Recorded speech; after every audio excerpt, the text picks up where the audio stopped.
Welcome to the Great Detectives of Old Time Radio. From Boise, Idaho, this is your host, Adam Graham. If you have a comment, email it to me, box13@greatdetectives.net.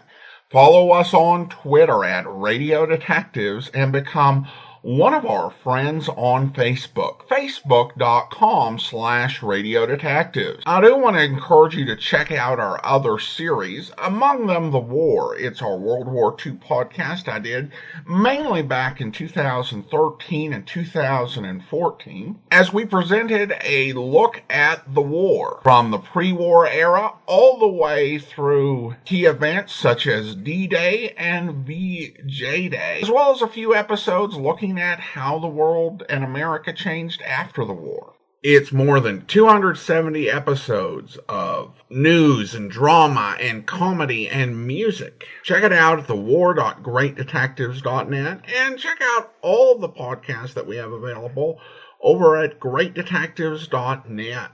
Now we're going to get into Mr. Chameleon. Technically, playing Mr. Chameleon is a revisit with previously uncirculated episodes. However, this is going to be very different from anything else we've done before. Usually, it's something like we did 70-odd episodes of Nightbeat, here's one more, or we did more than 100 episodes of Philip Marlowe, here's 3 more. Or even, we did 36 episodes of Jeff Regan, here's 17 more. We actually only had 2 episodes of this. We played it the last week of December of 2013 and the first week of January 2014. And it was a frustrating couple of episodes because I knew that Mr. Chameleon had a long history on the air. It was produced by the Radio Factory of Ann and Frank Hummert, which also produced Mr. Keen, Tracer of Lost Persons, among its many other offerings. And I've also found out that it was a top-rated program on CBS, even into the early 50s.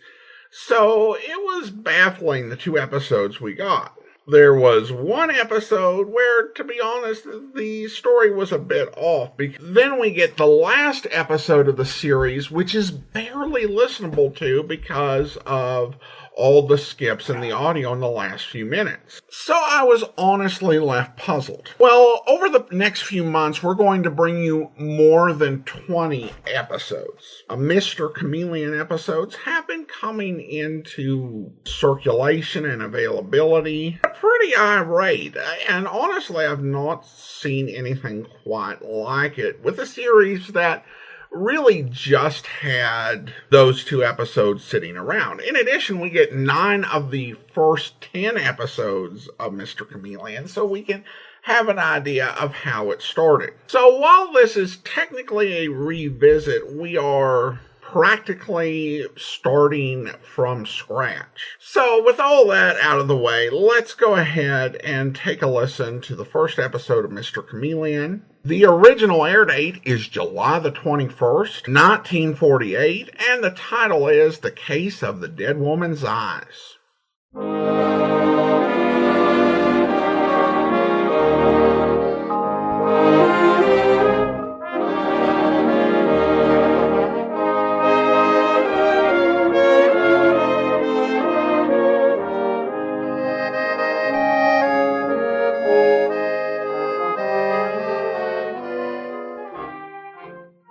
Tonight, we present the famous Mr. Chameleon of Central Headquarters in his most famous cases of crime and murder, brought to you by the makers of Bayer Aspirin. For those who do not know who Mr. Chameleon is, we give a quick sketch of his character. Born of a well-to-do family and a college man, he tried from childhood to live up to the name he bore, Chameleon, by taking on the color of whatever situation in which he found himself, appearing in endless guises, finally entering the police force, where he became known as Chameleon, the man of many faces, the underworld's most dreaded man. Throughout this series, the listener will invariably know who Mr. Chameleon is, no matter in which disguise he appears, but the criminal he's tracking seldom does. Tonight we give you Mr. Chameleon and the case of the dead woman's eyes.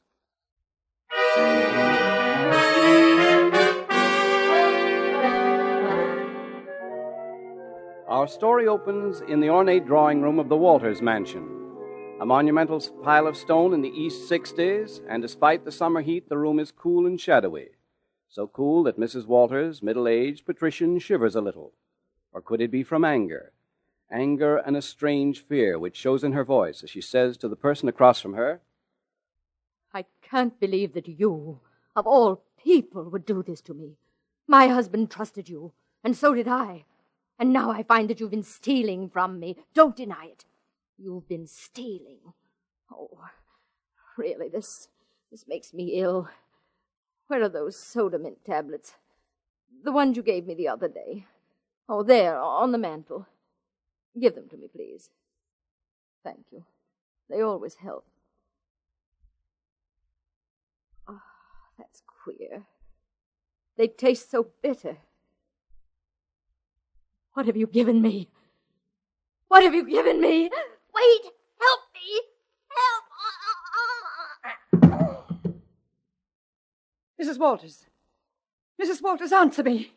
Oh, Mrs. Walters! Mrs. Newell, what's the matter? What is it? Why did you... Mother! Oh, Miss Phyllis, don't look. Please don't look. Her face... Miss Phyllis, I'm afraid your mother is dead.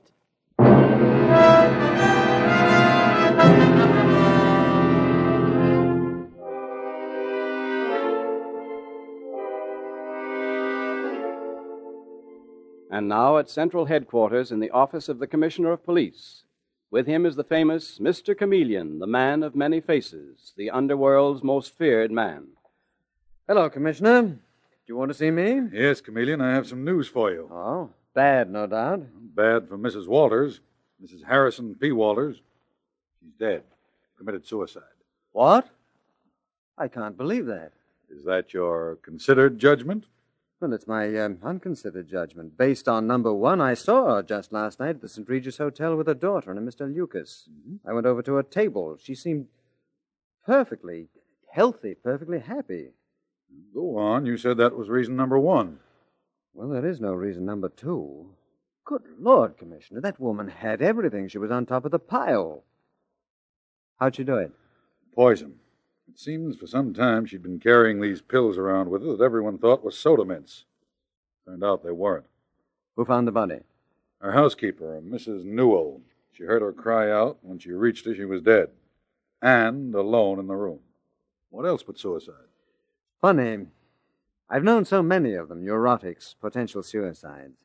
But I would swear that Mrs. Walters, well, that she would never give in to the particular kind of despair that leads to suicide. Well, get over there, will you? Dave Arnold's already there, but you know these people socially. Sort of circulate among them, unobtrusively. Sort of take on their coloring. Hmm? You mean live up to my name, Chameleon? All right, Commissioner. You know something? It is now my considered judgment that Mrs. Harrison P. Walters did not commit suicide.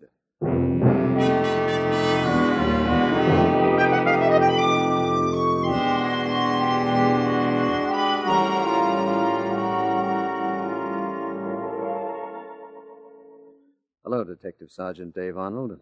Dave to you, Mr. Chameleon. I thought you'd be along. Some swell place, this, huh? How's it going?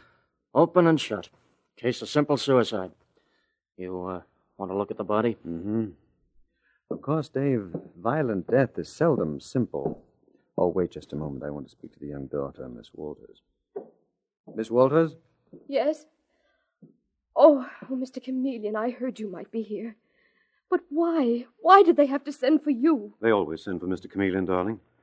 How do you do, sir? I'm Arthur Lucas. Yes, I remember. We met last night. Yes, I didn't realize at the time you were the famous detective. Well, that's because I'm rather, let's be charitable and call it nondescript. Well, on the contrary, I'd say you're most distinguished looking. Mm-hmm. Mr. Chameleon, this is a frightful tragedy. Yes, frightful. I was most shocked when I heard about your mother, Miss Walters. I know. It's so awful to think she wanted to die. Well, perhaps she didn't. Surprising how few of us do. But, Mr. Chameleon... Excuse me, please. I must examine the body. Dave, Yes, sir. have you those tablets Mrs. Walters carried with her? Mm-hmm. Right here. Well, what are you doing? I'm just turning back her eyelids. She died in agony, all right. Let's have one of those tablets. I want to break it open. Oh, we know they're poisoned. Oh, there are poisons, and I... Good Lord. Well? What is it? Mr. Chameleon.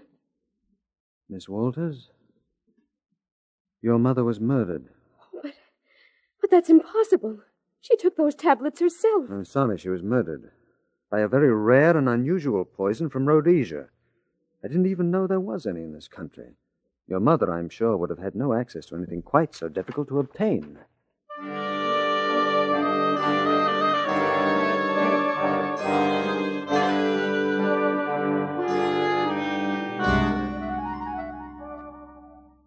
Mr. Chameleon, it's fantastic. A rare and deadly poison hardly known in this country. No, it's too fantastic. Nothing, Mr. Lucas, is too fantastic for the criminal mind. Yes, but a poison like this, if it's so hard to get... Well, there must be some hidden somewhere, a secret supply. But who would want to kill Mrs. Walters? What would be the motive? What do you think? Well, I'll tell you what... Arthur? Ralph, I didn't hear you come in. Mr. Chameleon, this is my partner, Ralph Crane. Mr. Chameleon, the detective? You sound slightly incredulous. Well, you're such a well-known investigator. Very glad to know you, Mr. Crane. Mr. Lucas here was just about to give me a motive for Mrs. Walters' murder, and I... Mr. Chameleon. Yes, what is it, Dave? The housekeeper. They checked up on her. And who do you think she is? Her name isn't Newell at all. It's Schultz, the mother of Jim Schultz. The one at Sing Sing? That's it. He's serving a life term for murder, and he used to handle uncut diamonds that were smuggled in from Africa. Rhodesia. That's it. He could have given her the poison.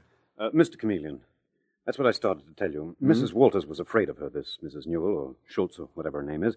She thought she'd been stealing securities and money out of the library safe. When did she tell you this, Mr. Lucas? Just the other day. Ralph and I, as you know, were her advisors. She confided in me particularly. I was very close to her and Phyllis.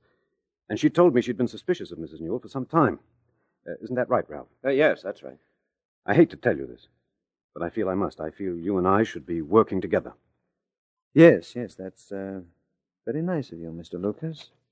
Well, what do you say, Mr. Chameleon? Shall we take her down to headquarters? You've got to admit the evidence is all against her.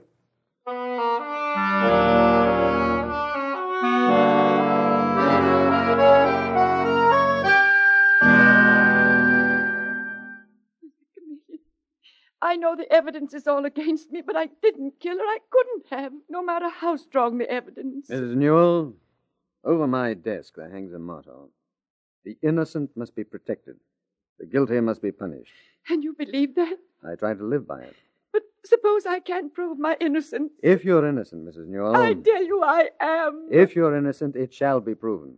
And if you're not, I'm afraid that will be proven also.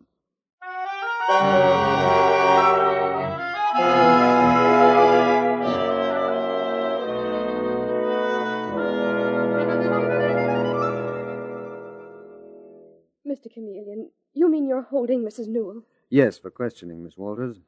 You see, we have to. The evidence is very, very strong against her. It seems so awful. I don't know who to trust or not to trust anymore. Except Arthur, Mr. Lucas. With him, I feel safe. Yes, you're marrying him very soon, aren't you? Yes, at the end of the week. Mm-hmm. Oh, well, I didn't think it was that soon. However, you've been hurt and badly frightened. It's only natural, I suppose, for you to run to a safe haven. Oh, that's so true, Mr. Chameleon. He's a good deal older than I am, but that makes me even less afraid.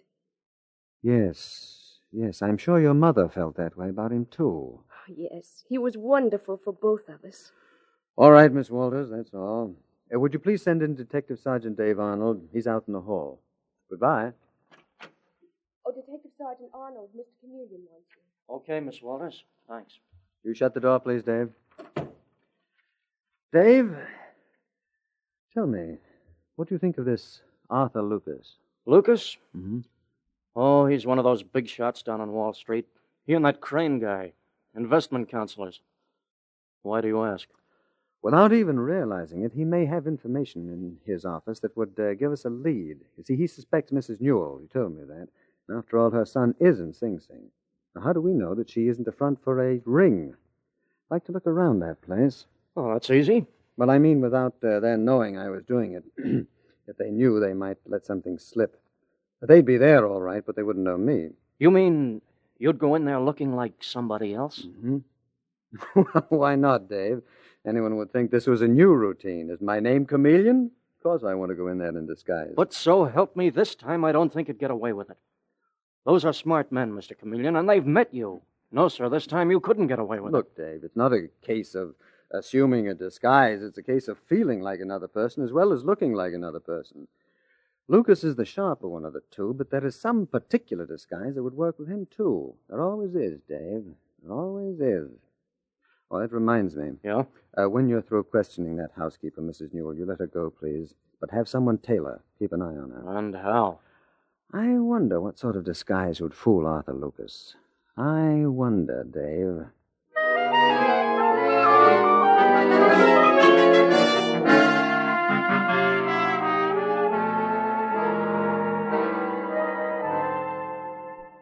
For heaven's sake, Ralph, relax, will you? You're driving me crazy with that endless pacing. Well, what do you want me to do, Lucas? I'm worried sick about those account books. I'm worried about them, too, but nobody's asked to look at them yet. And even if they are a bit irregular, it doesn't mean we're murderers. Listen, Lucas, Chameleon's like all cops, despite his yelling that the innocent must be protected. If he got in here, he might fake the evidence against us. And what makes you so sure he'll get in here, as you call it? Are you kidding? Any moment, that door may open and he may walk in and we wouldn't even know it. I'd know it. You think you're that much smarter than all the others he's tricked? I'm smart enough not to let Chameleon's reputation throw me into a state of helpless hysteria. I've talked to the man. I've looked him straight in the face. And what does he look like? Can you recall his features? He's extremely handsome. What's the color of his eyes? I don't know, but if you think that some childish Listen to disguise... me. Art Cavanaugh was a smart operator. Chameleon got him by posing as a confidence man. And the case of that fake insurance ring, he got them all by pretending he was a man over 80. And that actress who killed her husband, he got... Oh, excuse me. I thought you gentlemen was gone. Not yet, in about an hour. Oh, okay, I'll be back. Who was that? New charwoman? Did you think it might be Chameleon? Now, don't laugh. Listen, Ralph. I'm worried about the books, too, but I'm hanged if I'll show it. As for Chameleon, he won't get away with a thing. I'll recognize him. He won't have a chance.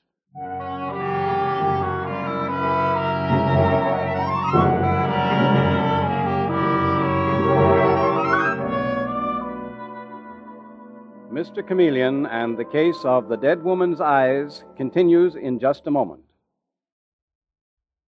The next time you have an ordinary headache and want quick, reliable relief, remember this. No headache tablet is ready to go to work until it has dissolved in your stomach. And because genuine Bayer aspirin starts disintegrating within 2 seconds, it's ready to go to work almost at once. Now, to actually see Bayer aspirin's remarkable disintegrating action, simply drop one of these tablets in a glass of water. Before it reaches the bottom of the glass, the tablet will start to disintegrate. You'll have visual proof that Bayer aspirin is ready to go to work almost instantly, because what it does in the glass, it does in your stomach. In addition to giving you relief that's so fast you'll be amazed, Bayer aspirin is also reliable. You see, Bayer aspirin has been used without ill effect by millions of normal people. When you buy, ask for it by its full name, Bayer aspirin. Never buy the name aspirin alone. Get the 100-tablet bottle and you get Bayer aspirin tablets for less than a penny apiece.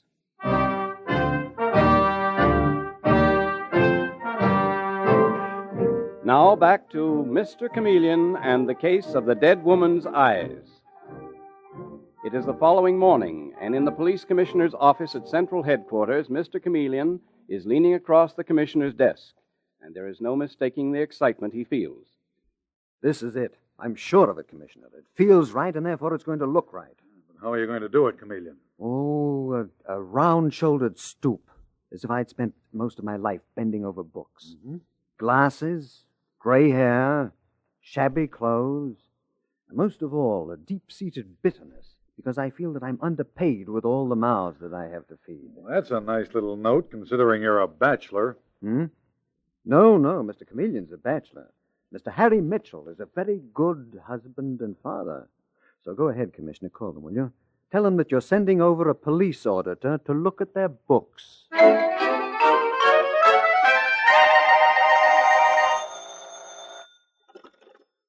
Hello?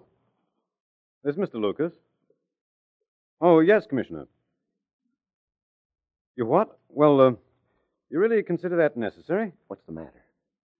Well, of course I'll be only too glad to cooperate. When will he be here? Tomorrow morning? Fine. Goodbye, Commissioner. Are they sending over an auditor? Yes, he says they're interested in how much Mrs. Newell stole. I knew it. I knew they would. Be quiet. I want to think. A lot of good that'll do. Will you be quiet? Perhaps I can manage him. How? The usual way. Well, maybe you can. But I know one thing. You couldn't handle Chameleon that way.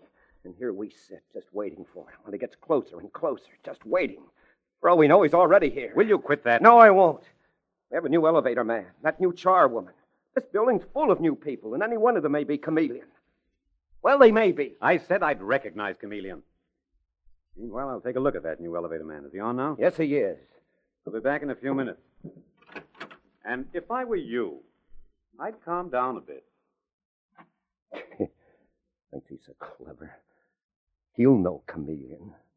I know him, too. I spotted him yesterday. I won't be dismissed as an hysterical fool. What's that? What the devil are you doing in here? Well, I'm cleaning the office. Are you? You don't say. Well, you're always around pretending to clean and eavesdropping. Oh, no, sir. Don't give me that. You were eavesdropping just now, and you probably heard plenty. But you won't get away with it. You won't get away with it, Chameleon. I know you. Oh, no!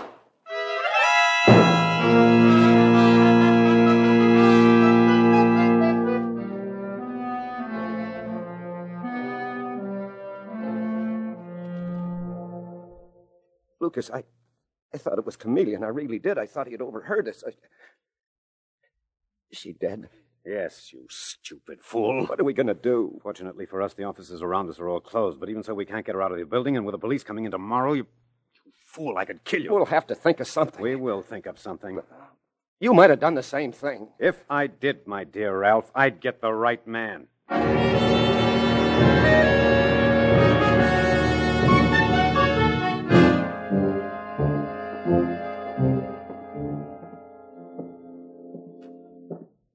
All set, Mr. Chameleon? Mr. Mitchell. Yes, I am, Dave.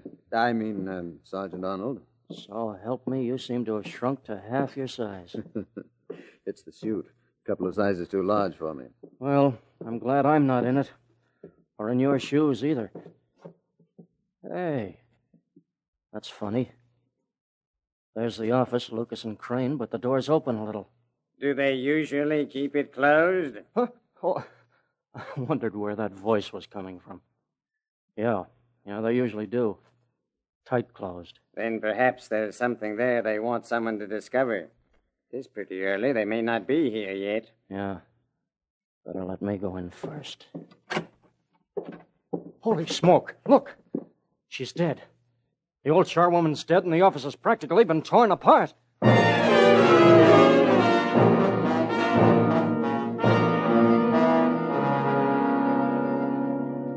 This is horrible. The motive must have been robbery. See, they've rifled my desk. I suppose that poor charwoman walked in on them while they were doing it. And got blasted in the face, Mr. Lucas. Yes, Sergeant Arnold. What time did you leave last night? Oh, about 6 o'clock, right after the commissioner called me to say the auditor was coming. This poor... Who's that sitting over there in the corner? Oh, that's the auditor. Mr. Mitchell. Yes? I was wondering how long I was going to have to sit there. I'm sorry. Mr. Lucas, this is Mr. Mitchell, our police department auditor. How do you do, sir? How do you do? When can I start going over the books, may I ask, or do I have to waste a whole day? Look, we had to take the body away, didn't we? Anyhow, we're all through here now, so stop beefing. When can he start, Mr. Lucas? Any time he wishes to? Okay, what more do you want, Mitchell? I'm going now, Mr. Lucas. I've got to report to headquarters. Very well, Mr. Arnold. I'll take care of Mr. Mitchell. So long, Mitch. Goodbye. And the name is Mitchell. They make me sick. Not one of them could do the kind of work I do. Yet they treat me as if I were of no importance. Oh, I should think you'd be extremely important to the police. Thank you. I'm glad someone feels that way, Mr. Lucas. Don't you find police auditing interesting work? I might, if I was paid properly. I happen to have a family, 3 children, Mr. Lucas, 3 children on my salary. Well, I won't go into that. Sit down for a moment. If you don't mind, I'll move around while I can. I'll be sitting all day over your books. Yes, and that's another thing. I never get any exercise or fresh air. What are you staring at? You? Why? Just looking you over, sizing you up. I like to size up anyone who works for me in any capacity. Well, it makes me uncomfortable. Wish you wouldn't do it. I'm simply trying to make up my mind about you. In what way? In what way? I'll tell you now. I've reached a decision about you. Well?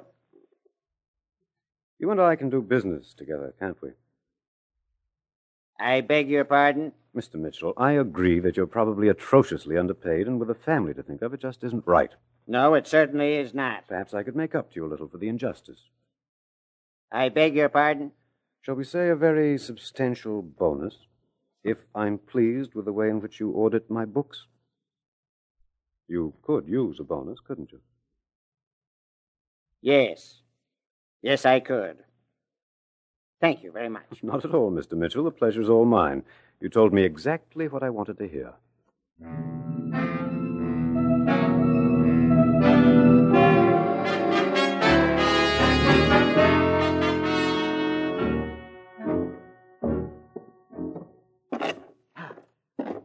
There it is again, that same board. That must be loose. It must be. Mr. Mitchell, I'm going out for a little while. My partner should come in. I'll be back within the hour. Yes, Mr. Lucas. How are the books coming? Fine, fine. Seems to me you've been walking around a great deal. Just stretching my legs a little from time to time. Well, stretch them all you want. I'm going to meet my fiancée. I'll be a married man, too, in a couple of days. Congratulations. Thank you. See you later. But not too soon, I hope. Now, where is that board? I've got to do it now. Where is it? Here, I should say. That's the one. See if I can pry it loose. This knife ought to do it. Yes, it is loose. There we are. There's something underneath it. Small white envelope. The poison. Mr. Mitchell, I met my partner out in the hall. Mitchell, what are you doing? I dropped something. I was looking for it. He's lying. He's got that board pried up. Chameleon, so that's it. Well, Mr. Chameleon, I guess this is one time when I'll have to use my gun whether I like them or not.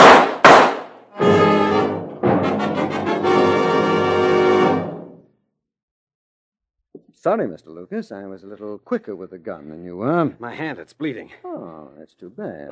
Stay where you are, Ralph Crane. I'll pick that gun up. There we are. Now we can talk. Why didn't you move faster, Lucas, you stupid idiot? Why'd you give him time to pull his gun? Shut up. You heard Mr. Lucas say that he disliked guns. Gun is such a vulgar weapon, isn't it? Now, look here, Chameleon. Just because you found that... Poison? Yes, poison's the word. Which you used on at least 3 women beside Mrs. Walters. I didn't kill Mrs. Walters. I wasn't with her when she died. You mean, don't you, that you left by the French windows and out through the garden so that Mrs. Newell was alone in the room when Phyllis found her? Well, never again will you be able to exploit women and then kill them when they begin to ask questions, Mr. Lucas. But, is that really your name? You've had at least 10 that I know of. What? Oh, yes, Lucas. Bigamist, murderer, world traveler, starting in Rhodesia many years ago with a small-time crook as a partner. Isn't that right? How'd you know all this? My dear Lucas, the police all over the world have been after you for years. But you covered your trail very, very beautifully. We had no evidence against you. You wouldn't have now if you hadn't fallen for that disguise of yours, Chameleon. It's a good one. You would have fallen for it too, Crane. Yes, it is a good one, isn't it? But I counted on something else. I counted on your wanting to believe in me, the way all your victims wanted to believe in you. Those poor women needed a confidant. And you, Mr. Lucas, needed an auditor whom you could bribe. So, you worked on the same theory that I always used. That's funny. That's really funny. Yes, isn't it? But you'll never put your theory into practice again, not with Phyllis, whom you will not marry, of course, or anyone else.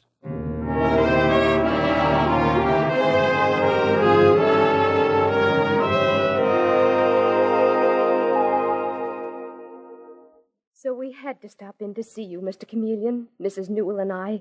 We both wanted to thank you. Oh, yes. I'm so grateful. Miss Phyllis knows all about my son, and she still wants me to stay with her. Well, why shouldn't she, Mrs. Newell? You're no criminal. You know, Mr. Chameleon, you saved us both. Well, that's what we cops are here for, aren't we? Remember that motto over my desk?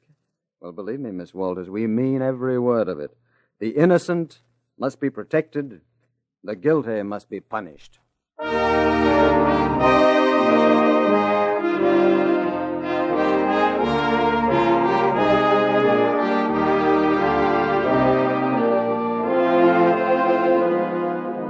And with these words, Mr. Chameleon concludes tonight's murder case.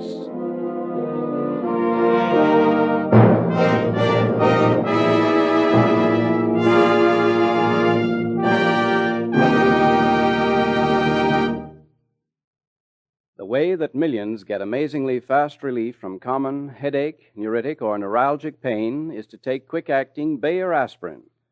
Bayer aspirin is one thing that really works, and works quickly, and you can see the reason why with your own eyes. Just drop a Bayer aspirin tablet in a glass of water and clock its disintegrating speed. Within 2 seconds, it will start to disintegrate, and because it does the same in your stomach, because it's ready to go to work almost instantly, relief comes with astonishing speed.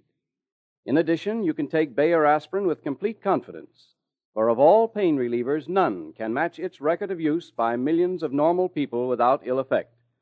So when you buy, be sure to ask for genuine Bayer aspirin. Get the 100-tablet bottle, and you get Bayer aspirin tablets for less than a penny apiece.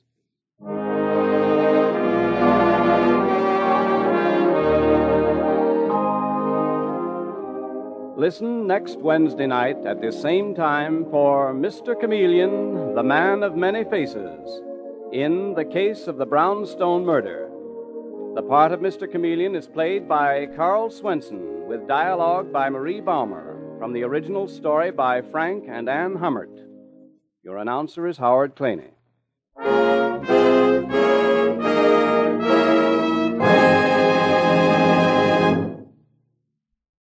Now, at last, you can get an utterly new, radically different, incredibly better toothpaste. It's revolutionary new Lion's toothpaste. And it's better because thousands of laboratory tests on scores of individual teeth show that it actually gets teeth brighter, 2.5 to 5.5 times brighter than any of the 5 leading brands.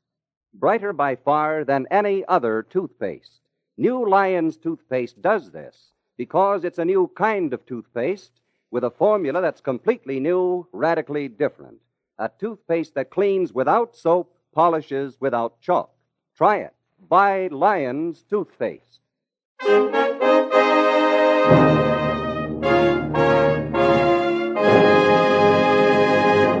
Mr. Chameleon, the new mystery drama, will be heard in its second performance next Wednesday night at this time. This is CBS, the Columbia Broadcasting System.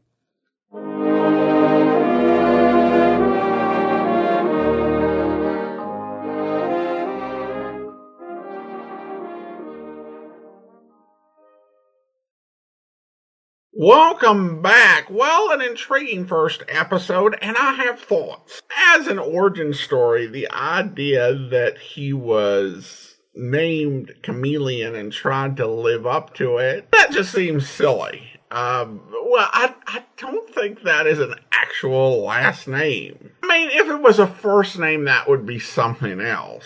Named Chameleon Roberts and decided to live up to being Chameleon. Why a parent would name a child that, I don't know. I mean, I would not name a child Chameleon. I think that the only potential jobs are police detectives and Spider-Man villains. I think it probably would have made a little more sense if his parents were into some related trade, like the theater. But even though that was silly, I think the concept still does have some promise as it's worked out. Particularly when he gives the explanation that it's not just about makeup. That he's got to figure out how to feel like someone else. And there's just this really interesting bit of acting and thought that has to go into that. that makes it more interesting than just throwing on a funny voice. And I thought the character that he created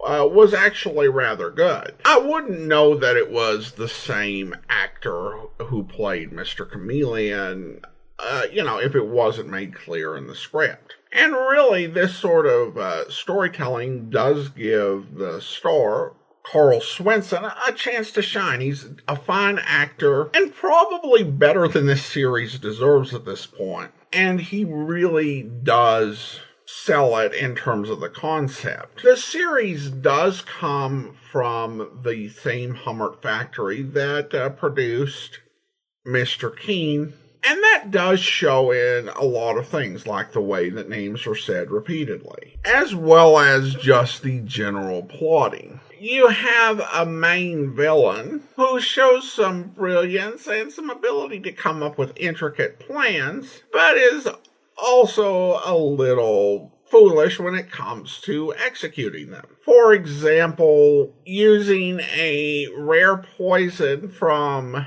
a place that you have been and not everybody else has been is probably not a smart move. Now, they mention Rhodesia, and that's a name for an African region where I believe the bulk of that is now Zimbabwe. But Rhodesia was what the area was called when the British were in control over there, and that all changed after independence. We also got one of the more repetitive lines where a character says, the evidence is all against her, and then we have a little musical bridge, and then we hear her saying, I know the evidence is all against me.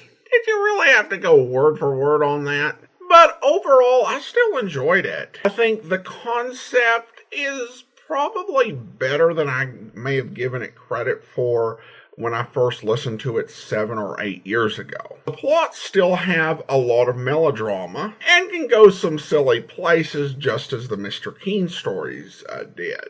But I think we'll have an interesting few months going through this series. Now, I will mention that most of the episodes that we'll be playing here have been acquired through Ted Davenport's purchasing group, and we're honoring that 6-month rule before sharing them publicly. So we're not allowed to share them within the first 6 months after we acquired them, and we're going to be honoring that as we bring you episodes in this series. Now I want to go ahead and thank our Patreon supporter of the day, and I want to thank Steve, Patreon supporter since May of 2019, currently supporting us at the Detective Sergeant level of $7.14 or more per month. Again, thanks so much for your support, Steve.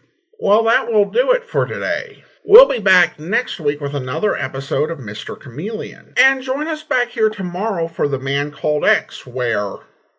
Sure there's no mistake, Chief? Not a chance, Ken. It's Formula H, all right. The key to the most destructive weapon ever conceived by man. And a set of the microfilm is missing. When was the loss discovered? I got a call from Los Alamos 20 minutes ago. Any idea who? Take your choice, Ken. Sir John Saunders of England, Charles Gomar of France, Aline Najda of Belgium. Good Lord. Yeah. 3 of the world's greatest atomic scientists. All of them cleared to work with our top men. And all of them had access to those plans. What's been done about them? Washington just reported on a personal security search. And? No trace of the film. No, there wouldn't be. Well, what the devil are we going to do about it? We can't let those plans get out of the States. Why, Ken, if they fall into the wrong hands, the whole world could go up in smoke. Chief, weren't the 3 of them about to leave this country for a scientific convention in Paris? That's right. They were all set to take off at midnight from Washington in a chartered plane, but don't worry about that. We'll cancel the flight and hold them in custody. Why? Why? For Pete's sake, Ken. One of them's obviously using that trip as an excuse to get out of the country with those plans. That's why I think we should let him go. What? Look, Chief.